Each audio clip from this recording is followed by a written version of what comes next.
Hello and welcome to Spectrum News at 9. My name is Xavier Robert, coming to you live from Uyo, the capital city of Akwa Ibom. Let's take a look at the headlines. President Buhari gives women parting gift, OK's mainstreaming of women economic empowerment policy. Akwa Ibom State Governor Udomimaniel urges youths to ensure adequate maximization of remodeled Dakata Skills Acquisition Center to their benefit. Plus, Russia vows extremely harsh response to incursions from Ukraine. Details of these stories and more in a moment.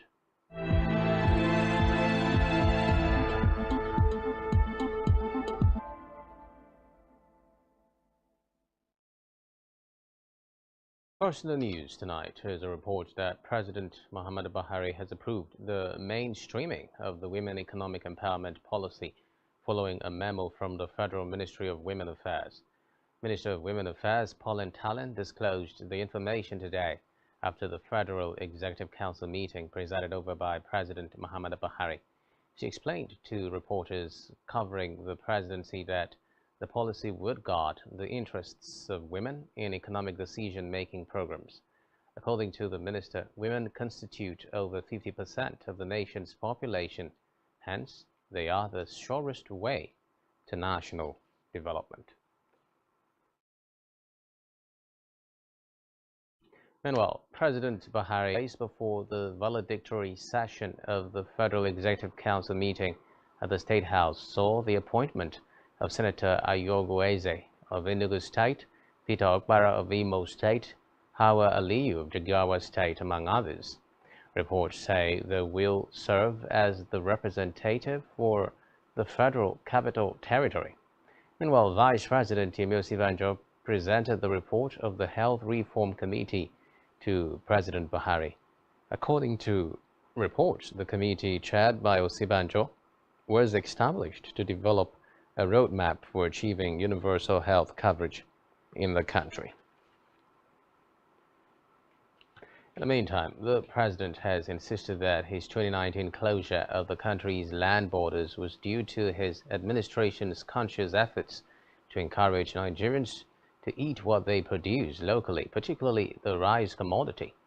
Speaking while inaugurating the new admirance due to the revolution in local rice production, which was occasioned by the positive impact of the Central Bank of Nigeria's CBN's Anchor Borrowers Program ABP, which provides unprecedented financing to smallholder farmers. The president said he closed the borders deliberately to check rice smuggling from neighboring countries, a situation which, according to him, grossly undermined Nigeria's food security agenda and put the economy at risk. Elsewhere, President Buhari has asked the Senate to approve a request to pay the judgment debt in the sum of $566 billion, 98,000 pounds, and 226 billion naira. Reports say the monies were owed by the federal government through the issuance of promissory notes. Buhari's letter of request was read at plenary by Senate President in billion naira as a refund to the Borno state government through the issuance of promissory notes. Buhari's letter of request was read at the plenary by the Senate President Ahmed Lawan. The president noted that the refund was meant to pay for Babatunde Fashola would provide. Away from that now, moves by the Senate to ensure that victims of ANSAR's protests and the National Emergency Management Agency NEMA Act was sponsored by Senator Gett. The bill seeks to provide for the establishment of the ANSAR's Victims Compensation Fund. According to him, the victims have been left to continually groan under the pains of injury inflicted by hoodlums during the ANSAR's protest. Committee on ANSAR's would certainly bring succor to the victims of the 2020 ANSAR's nationwide protests. To the Green Chambers now, where House of Representatives today urged the Federal Road Safety Corps FRSC to tackle the growing incidences or accidents on the nation's highway.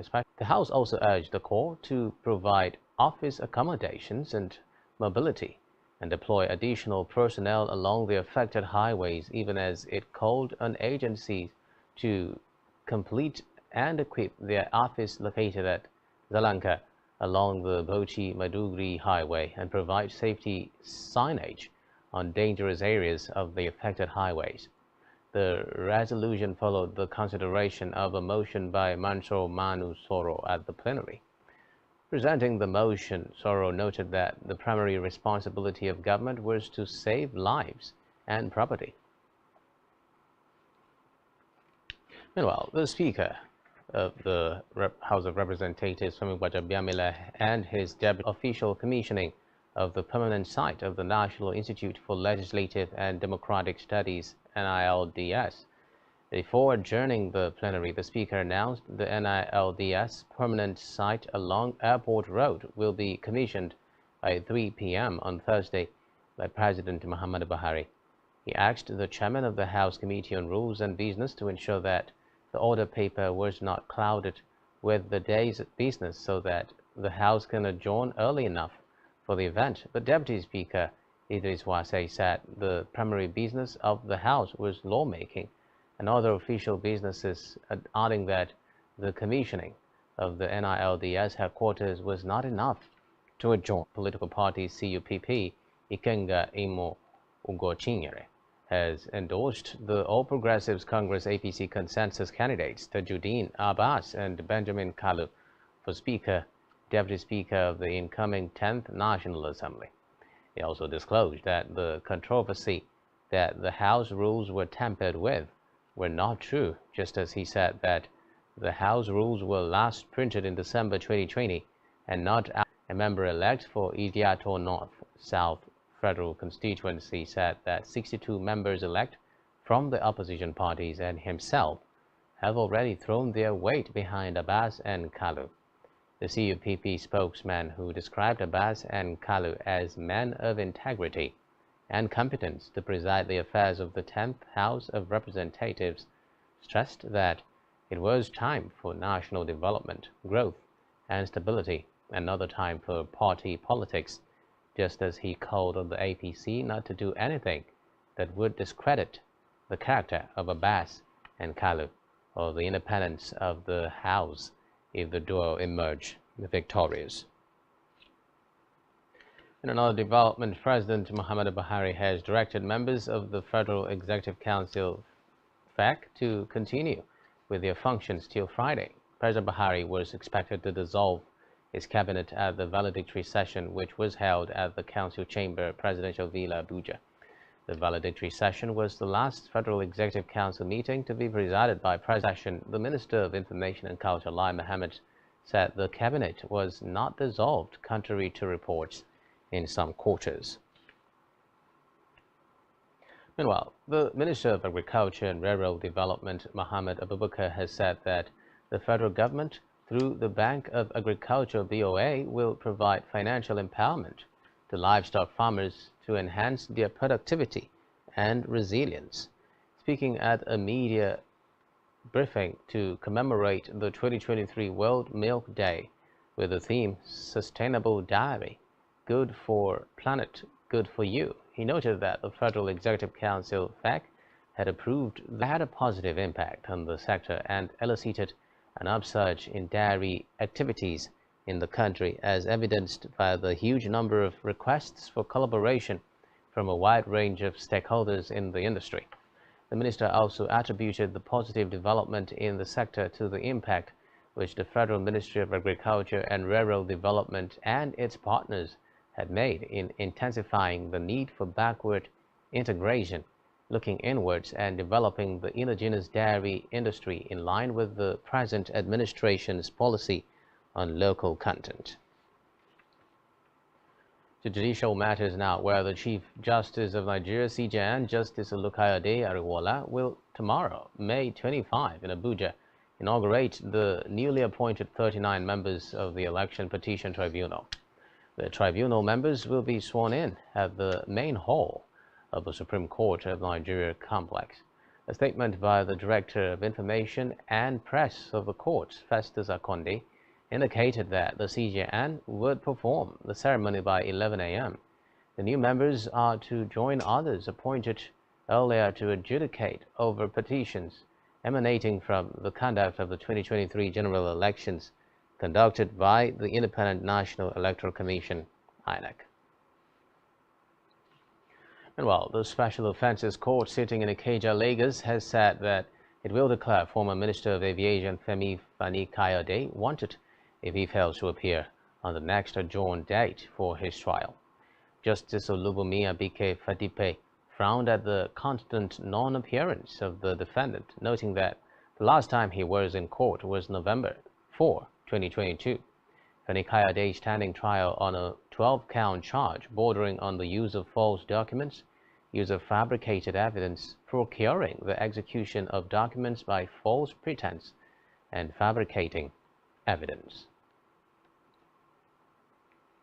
In a separate development, the chairman of the National Drug Law Enforcement Agency, NDLEA, Brigadier General Buba Marwa, has cautioned young Nigerians against the use of illicit drugs at the National Institute for Cultural Orientation's 2023 annual public lecture. Marwa, who was represented at the event by Antonia Madubuike, praised NICO for its thoughtfulness in organizing the annual lecture series. Marwa noted that the event demonstrated NICO's strong commitment and passion for eliminating the scourge of drug abuse and its consequences on society. In another development, the Lagos State Governor Babajide Sanwo-Olu has dissolved his cabinet ahead of his swearing-in ceremony on May 29, 2023. Sanwo-Olu and his deputy Obafemi Hamzat will be sworn in for a second term of 4 years on May 29. The head of service, Hakeem Muri Okunola, made the announcement through a circular released today. Back here, Akwa Ibom State Governor Dome Emmanuel has canvassed for more infrastructural development in the country. Speaking during a live interview on his achievements in the last 8 years, the Governor Dome said the state is moving towards diversifying its economy, focusing more on agriculture while maintaining the relevance of oil production. The Governor urged the society to forego partisanship and join the coming administration to develop and grow the economy of the state and country at large. And we just believe that we needed another stadium for Uyo Township, just to bring up talent. These are laudable projects. These are projects that, goes to what is written, that people might not understand today, but hearing after, they will get to see the vision of what we are trying to do. I think I feel so fulfilled. I mean, also judging from the fact that this is a government, 2 major recessions and COVID-19. And even with that, we're not giving excuses. This is a government, even in 2016, 2017, where, so many states were owing salaries in double digits of months, and where what we were collecting at that time was nothing compared to our first line charge. But by God's given talent, God's given ingenuity, God's given capacity, we're able to weather the storm. And we're still running, we're still doing projects. So some of these things are things that you just look backward, even yourself, you marvel to see a situation where once election is over, we leave partisanship. We shouldn't relate with one another based on the political party you belong to. We shouldn't attend to you based on that. We should look at things that impact the people so that we can move forward. And secondly, too, we must learn to put a square peg in a square hole. People, run differently in some of these. So like those cottage industries, what I did was to just go to the Asian market, and I recruited somebody who had done it before, who knows what to do.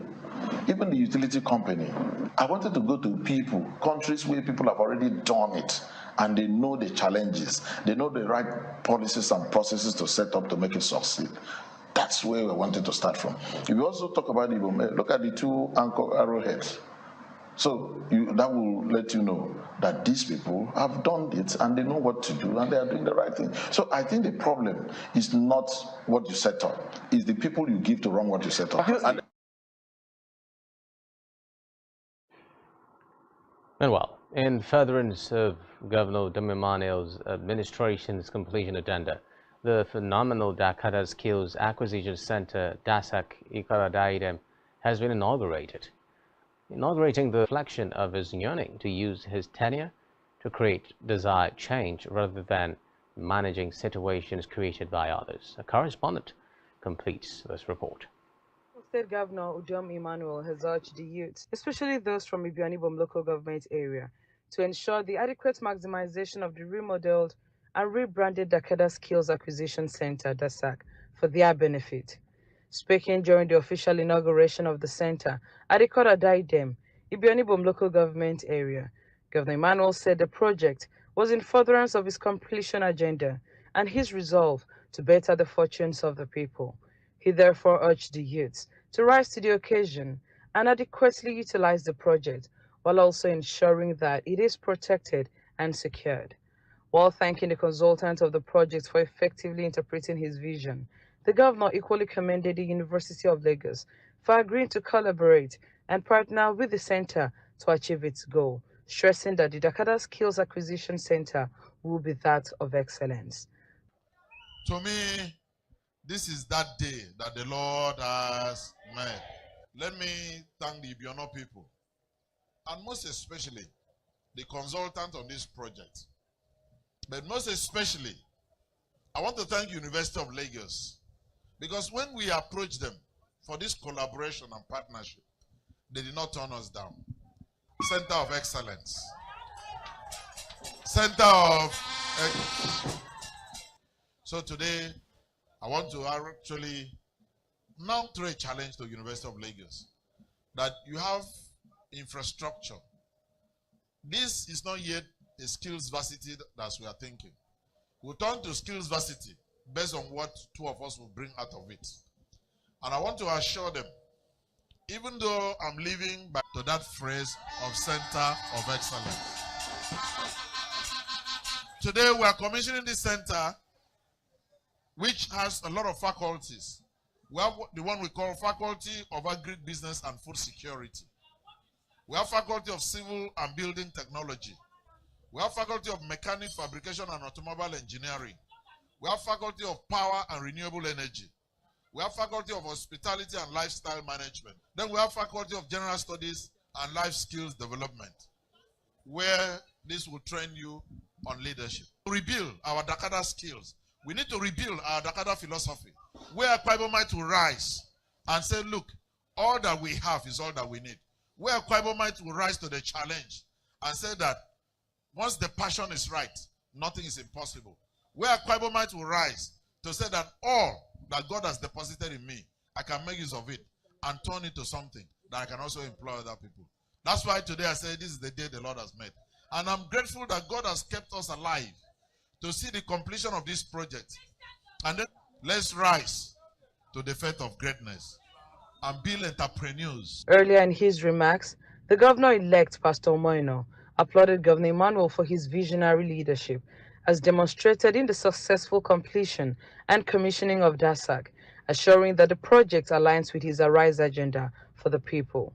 He noted that the center will, above other benefits, equip... I sat down and looked at the faculties that this institute and this skill acquisition center has.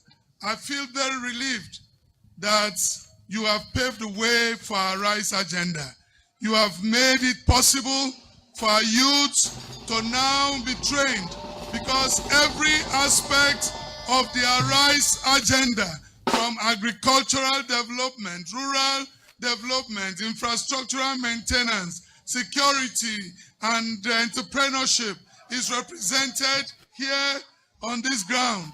And so it will be our greatest honor and privilege so that they can have jobs. Now, what I expect to see are people that will send me CV that they want to be trained in agriculture, they want to be trained in entrepreneurial development, they want to do their own businesses, because everyone will produce after his own kind. I'm an entrepreneur and I will produce the entrepreneur.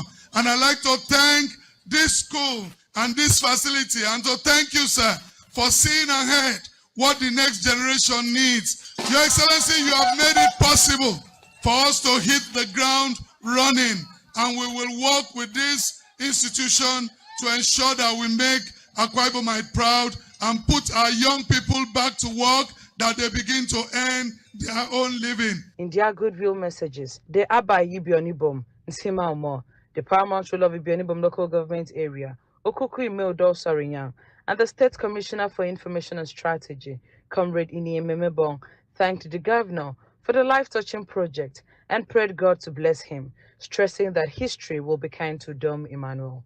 Meanwhile, the center has 9 faculties and a sports academy. In the meantime, the governor also commissioned the remodeled Uyo Township Stadium, where he reiterated that maintenance culture remains top of his administration's priority. He stressed that it is evident in the quality of sports facility built by his government. He therefore called on the organizers of the National Sports Festival to consider Akwa Ibom top for the sports event with regards to the quality of facilities in the state. For God be the glory. Today, in the presence of the Expo, the legislature, and all the sport-loving Akwa Ibomites who are watching us all over the world, this special facility in Uyo Township Stadium completes our quadrangle of facilities built to promote youth and sports development in this country. So today, as we commission these facilities, especially the Olympic-sized stadium, Olympic-sized swimming pool that we are putting in this stadium, when we produce Commonwealth swimmers, when we produce Olympic swimmers, because we are from a riverine area, when we excel in all facets of sports, and may we have peace and prosperity in this state. So today we commission this to the glory of God the Father, and of the Son, and of the Holy Spirit. Amen. Let me start by saying, to God be the glory. Today I stand proud, I stand tall to say that this is one area that we've left along the extent of the facilities there. Come and watch our NS of champions. Come and check our NS stadium. Come and check the Uyo stadium. How many states in Nigeria today have boast that they ever hosted a UEFA Europa competition? They are the only ones who have hosted UEFA Europa competition. Why? Because we maintain our facilities, we have the infrastructure, and we have what it takes to go to. When the police games finished, all of you listen to them. They said they could have asked for a better venue to host police games than Akwa Ibom State. And can host international competitions. 4 simultaneously without breaking. In the Nest of Champions, in the Uyo Township Stadium, in the DTH Township Stadium. But I just want to believe our national sports managers will see what we have. So that they can go and pay and rent these facilities, both for training and for the next sports festival. The stadium inauguration also featured goodwill messages from top officials in the sports sector, where they all commended the governor for his numerous contributions and efforts to the development of sports in the state. In Uyo, Jane Uwa, Spectrum Television News. Still to come in the news.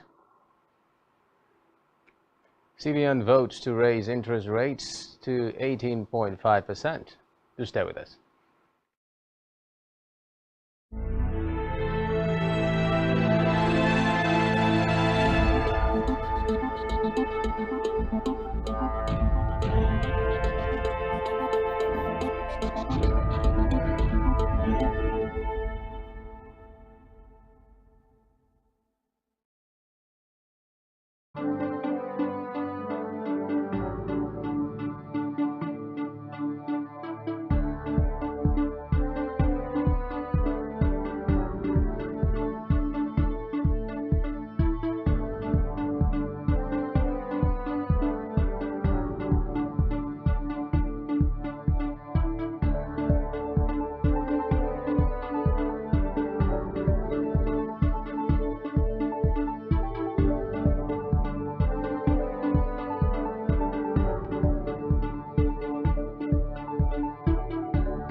Business exists only to meet the needs of the people, but there's an extra advantage if your product and services are pitched on a platform that gives you the added advantage over your competitors. For your desired return on investment and so much more, advertise on Spectrum Television, on StarTime's DTH Channel 421 and on free-to-air with a frequency of 12733. Spectrum Television, broadening your horizon.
Many thanks for staying tuned. We move on now to Africa, where the number of people displaced inside Sudan today by fighting between rival military factions rose to more than 1 million, according to the UN's International Organization for Migration (IOM).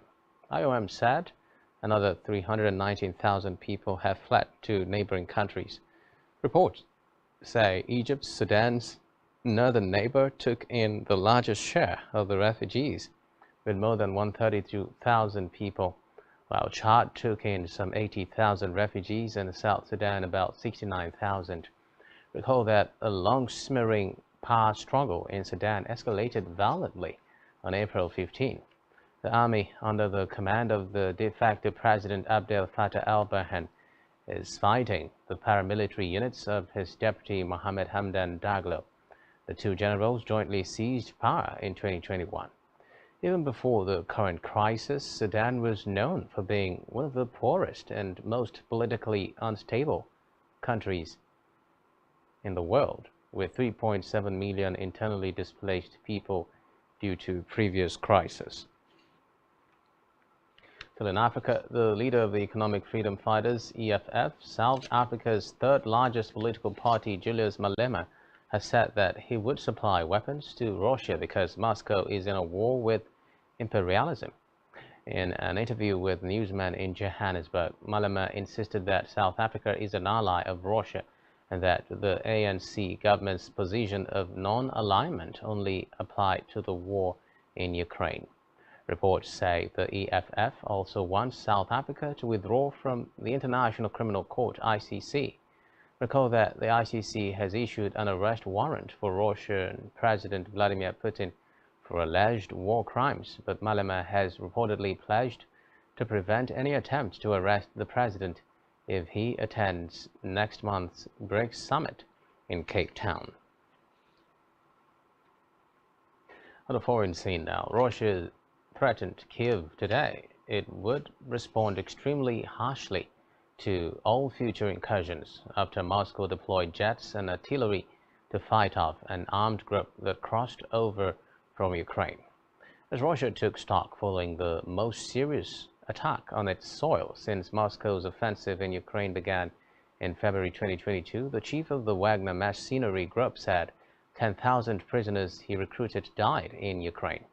Today, Belgorod Governor Vyacheslav Gladkov said that the territory was targeted overnight by numerous drones. Regional authorities said that 13 people had been injured as the region came under sustained artillery and mortar fire. Meanwhile, Moscow said that Russian forces had killed more than 70 Ukrainian terrorists and had destroyed several armed vehicles during the skirmishes, but was unable to independently verify the claims. Russia said that the remaining fighters had been driven back across the border. Still on the foreign scene, Brazil has declared a 6-month animal health emergency after several cases of avian flu were found in migrating wild birds. Brazil authorities said 7 cases have been reported in Espírito Santo state, with another discovered in Rio de Janeiro state. They noted that the cases were found far from Brazil's main areas of production, located in the southern part of the country. According to them, the emergency declaration has made it easier for the government to bring in measures to halt the highly infectious H5N1 virus spread. Meanwhile, 6 people have been reportedly killed and dozens of homes washed away in flooding in central Afghanistan. A spokesman for the Taliban governor in central Ghor province, Abdul Wahid Hamis, said 3 women and a child were killed when their house in the town of Firozhor was washed away. He also said in Pasaband district in the same province, a man and a woman were also swept away and later found dead, while a further person remains missing. Recall that the World Food Programme had said in March that 9 out of 10 Afghan families cannot afford enough food. Afghanistan is gripped by one of the world's worst humanitarian disasters, according to aid agencies, and research describes the nation as highly vulnerable to the effects of extreme weather caused by climate change. In the meantime, Chinese President Xi Jinping has affirmed to Russian Prime Minister Mikhail Mishustin that China and Russia are willing to firmly support each other on matters concerning their respective core interests. Reports say Mishustin is visiting China based on the bilateral trade that was predicted to reach a new record level of $200 billion this year, as Beijing throws Moscow an economic lifeline amid its growing isolation and sanctions from the West. Xi said both sides will continue to improve economic trade and investment cooperation, consolidate and expand fundamental cooperation in energy and connectivity. The Chinese leader added that both sides will also enhance coordination in multilateral forums, including the United Nations, the Shanghai Cooperation Organization, BRIC, and G20. Now to business news, where the Monetary Policy Committee of the Central Bank of Nigeria has unanimously voted to increase its monetary policy interest rates to 18.5% today. The Monetary Policy Committee MPC of the Apex Bank cited evidence that raising rates was reducing inflation, which may have risen to as high as 32%, as against 22.22% of rates if rates were not being aggressively raised in April. Recall that reports in March showed that the MPC of the bank voted to increase the benchmark interest rate by 50 basis points to 18%. Still in business, the Central Bank of Nigeria, CBN, has revoked the licenses of 179 microfinance banks in the country, as well as 4 primary mortgage banks and 3 finance companies. This was disclosed in the official Gazette of the federal government, which was published on the website of the CBN. The Gazette said that the licenses of the financial institutions were revoked as they ceased to carry on the type of business for which their licenses were issued for a continuous period of 6 months in Nigeria. Reports say the CBN Governor Godwin Emefiele revoked the licenses in the exercise of the powers conferred on the Central Bank of Nigeria under Section 12 of Osimhen sported in Germany amidst Bayern Munich rumors. Do stay with us.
Now, in health workers today reportedly protested in the Federal Capital Territory with a threat to embark on an indefinite strike from midnight if the federal government fails to meet their demands. The workers under the umbrella of the Joint Health Workers Union are demanding the payment of hazard allowance, an adjustment in the consolidated health salary structure as done with consolidated medical salary structure. They are also demanding an end to the discrimination in the health industry, among others.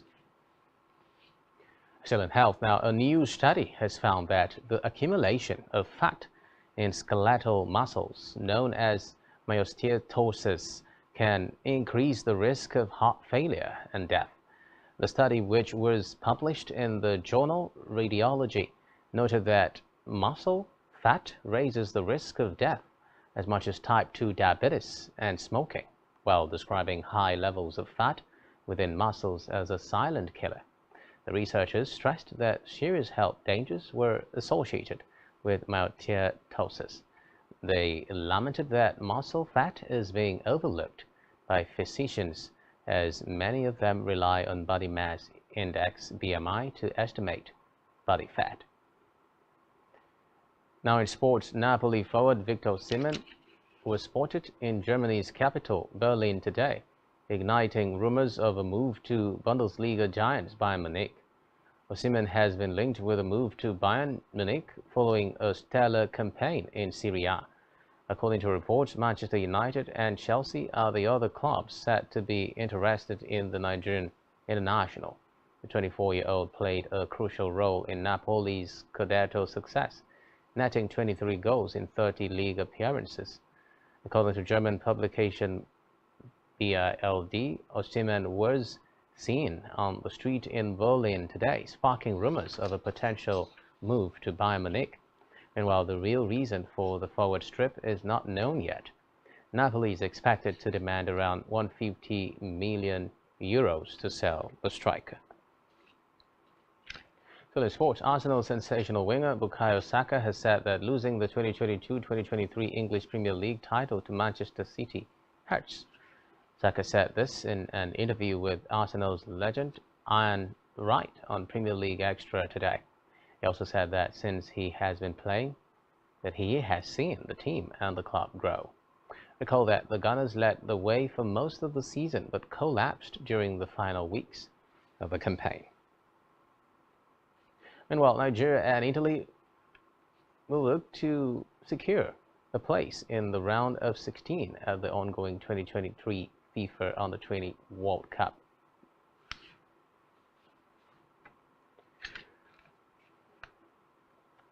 On entertainment, the Isaleko Descendants Union is attempting to impose a fine of 10 billion naira on the producers of Gangs of Lagos. The group is dissatisfied with the filmmakers for depicting Isaleko, Lagos Island, as a den of criminals and the Ayo masquerades as murderers. Reports say the Isaleko Descendants Union and a couple of applicants have taken their complaints to court. The complaints are also calling on the National Film and Censors Board (NFVCB) to withdraw the approval granted to the movie. After hearing their case, a Lagos High Court sitting at the Tafawa Balewa Square, presided by Justice Idowu Alakije, granted them leave to apply for judicial review and seek an order of mandamus directing the Attorney General of Lagos State and the Lagos State Film and Video Censors Board to sanction the film producers under the cinematography law of Lagos State. Still in entertainment scales, one of Nigeria's most prominent Afrobeats artists is set to release his new single, Koniba J Remix, featuring Rotimi, a Nigerian-American actor and singer. Recall that Scales' previous single, Koniba J, amassed over 1 million plays in Africa and over 4 million plays in the Middle East, and now the remix is expected to make waves worldwide. The new version features Rotimi, known for his role on the hit TV show Power, who lends his electrifying pop vocals to the track. Koniba J Remix, produced by Jay Pizzo, known for his work with top Afrobeats artists, the track boasts a catchy melody captivating lyrics and infectious beats that are sure to keep listeners dancing. And that's all we have for you at this time. Do ensure to follow us on social media and subscribe to our YouTube channel, all of which you can find on our website, spectrumtv.ng. You've been watching Spectrum News at 9. My name is Xavier Robert. Wishing you a terrific night rest. Bye-bye for now.